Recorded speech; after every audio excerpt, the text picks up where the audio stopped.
और सब कैसा है? आई रियली होप कि सब बढ़िया हो। मैं हूं आपका दोस्त आकाश राठौर। यूएस वीज़ा का जो इंटरव्यू होता है स्पेसिफिकली स्टूडेंट्स का, उसमें कई बार ऐसी स्टोरी सुनने को मिलती है कि वीज़ा इंटरव्यू जो था वो अच्छा नहीं गया और स्टूडेंट का वीज़ा जो है वो रिजेक्ट हो गया।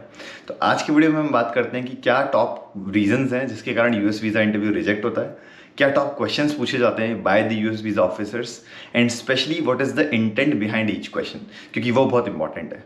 तो इन सभी फैक्टर्स को देखते हैं, ईच एंड इंडिविजुअल को, और साथ में ये भी समझते हैं कि एडमिनिस्ट्रेटिव रीजनिंग क्या होती है जिसके कारण 221G मिलता है, कभी कभी डिनाइल मिलता है। सबसे पहले बात करते हैं टॉप रीजन की जिसके कारण यूएस वीज़ा का जो इंटरव्यू है वो आपका बिगड़ जाता है या यूएस वीज़ा आपका डिनाई हो जाता है। वेदर आप F1 कैटेगरी में हैं या B1 B2 में हैं, किसी भी नॉन इमिग्रेंट कैटेगरी वीज़ा को जब आप लेने जाते हैं, सो टॉप मोस्ट रीज़न ये होता है कि आपका इंटेंट जो है वो उनको क्लियर अगर नहीं हुआ और at any point of time US visa officer को फील हुआ कि आप नॉन इमिग्रेंट वीज़ा कैटेगरी में आए ज़रूर हैं but your intent is to migrate to the US और आप परमानेंटली वहीं रहना चाहते हैं, ऐसा इंटेंट अगर आपका कन्वे हो जाता है तो देन आपका यूएस वीज़ा रिजेक्ट होना तय है। सो आपका इंटेंट जो है वो हमेशा क्लियर होना चाहिए कि आप नॉन इमिग्रेंट कैटेगरी के वीज़ा के लिए आए हैं और आप परमानेंटली माइग्रेट नहीं होना चाहते हैं। सो किस तरह से क्वेश्चंस वो पूछते हैं? So first question could be like कि what are your plans after 5 years, या अगर आप स्टूडेंट हैं तो what are your plans after your degree completes, तो कोर्स कंप्लीशन के बाद के प्लान्स क्या हैं।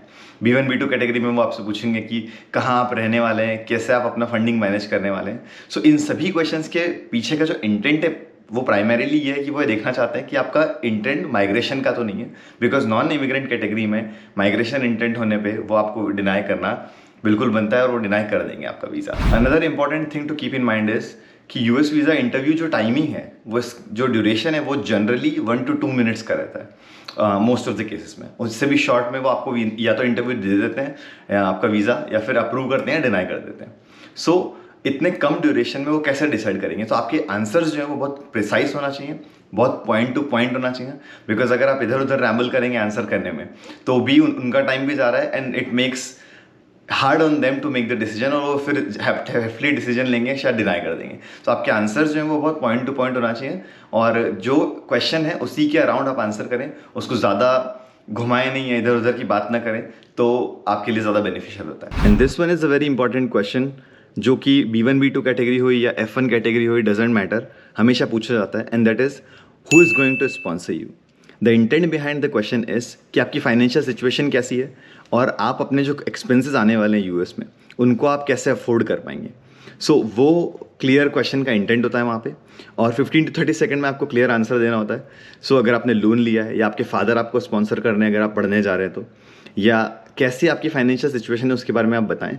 डॉक्यूमेंट्स ले जाने के लिए या डॉक्यूमेंट्स की चिंता आप बिल्कुल ना करें, because a lot of time people feel कि बैंक बैलेंसेस और सेविंग और अपने प्रॉपर्टी और सबके डॉक्यूमेंट्स लेके जाऊँ, कैसे क्या करूँ।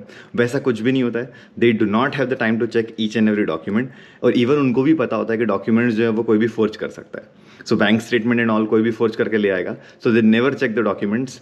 वो बस आपके कॉन्फिडेंस को चेक कर रहे हैं वहाँ पे, और आप कितनी क्लैरिटी से अपने फाइनेंशियल को जो आप सपोर्ट करेंगे, अपनी ट्रिप या आपका स्टे यूएस में, या F1 स्टूडेंट है तो फीस एंड ऑल आप कैसे मैनेज करेंगे, सिर्फ उसको वो जानना चाहते हैं ताकि आप अपने एक्सपेंसेस जो हैं वो निकाल पाएँ और इलीगल काम यहाँ के ना करें। That's the intent behind the question, illegal immigration या इलीगल वर्क को रोकना। सो उसको भी आप कॉन्फिडेंटली आराम से आंसर करें। ये क्वेश्चन उतना टफ नहीं है जितना दिखता है, और आपको वहाँ पे बहुत सोचने की ज़रूरत नहीं है। जो भी आपका प्लान है उसको क्लैरिटी से एक्सप्लेन करें। नेक्स्ट क्वेश्चन जो है वो F1 कैटेगरी में सबसे पहला क्वेश्चन होता है हमेशा, या मोस्ट ऑफ द टाइम। मुझसे भी फर्स्ट क्वेश्चन यही पूछा गया था, which university you are going to. So intent behind this question is not कि हम कौन सी यूनिवर्सिटी में जा रहे हैं उसके बारे में हम सीधे सीधे बता दें। वीज़ा ऑफिसर का इंटेंट ये है कि जो आपकी प्रोफाइल है उस पे ये यूनिवर्सिटी फिट होती है या नहीं, वो जानना चाहते हैं। Plus there are lot of universities जहाँ पे फीस कम है या फिर वो यूनिवर्सिटी उतनी अच्छी नहीं है और आप उसको चूज़ करते हो just to migrate to the US, तो आपने कोई प्रिपरेशन अच्छी की नहीं and you just want to go there. तो वो सब फिगर आउट करने के लिए वो इस क्वेश्चन से स्टार्ट करते हैं कि which university you are going to, and next question most of the time यही होता है कि वाई दिस यूनिवर्सिटी। तो वाई दिस यूनिवर्सिटी का आंसर और कौन सी यूनिवर्सिटी में आप जा रहे हैं, उन दोनों के पीछे का इंटेंट यही है कि आपकी यूनिवर्सिटी का सिलेक्शन सही होना चाहिए। उनको लगना चाहिए कि you are mindful when you are applying to the US, और ऐसा नहीं था कि आप सिर्फ आपका इंटेंट है कि बस मैं एक बार यूएस पहुंच जाऊँ, कुछ भी यूनिवर्सिटी में अप्लाई करूँ, कैसे भी करके वीज़ा ले लूँ। So that is not what they want. They want you to कि आप एक्चुअल में वहाँ जाना चाहते हैं, पढ़ना चाहते हैं, तो आपका इंटेंट जो है वो क्लियर है, ऐसा वो देखना चाहते हैं। सो दैट्स वाई ये क्वेश्चंस पूछे जाते हैं। एक फॉलोअप क्वेश्चन इन क्वेश्चंस के बाद ये भी होता है कि what are your plans after your studies are complete. तो वहाँ पे कई बार स्टूडेंट बोल देते हैं कि I will get a job there and I like work, और ऐसा वो पोर्ट्रे करते हैं जो उनके एक्चुअल प्लान्स हैं। But intent of the question is not कि आपके लॉन्ग टर्म प्लान क्या है। इंटेंट अगेन सेम है जो स्टार्टिंग में हमने देखा था कि आपके माइग्रेशन का तो कोई इंटेंट नहीं है उस क्वेश्चन के पीछे। और सेकंड इंटेंट यहाँ पे इस क्वेश्चन का ये होता है मोस्ट ऑफ द टाइम कि आपको कितनी क्लैरिटी है आपके करियर को लेके, because going to the US is a big decision financially, mentally, और आप अपनी फैमिली से दूर हैं, तो वो सारा डिसीजन आप ले रहे हैं और उसके बाद आपको क्लैरिटी अगर नहीं है 2-3 year 5 year down the line की, तो वो भी यूएस वीज़ा इंटरव्यू और उस पर्टिकुलर क्वेश्चन से आपसे पता कर लेते हैं।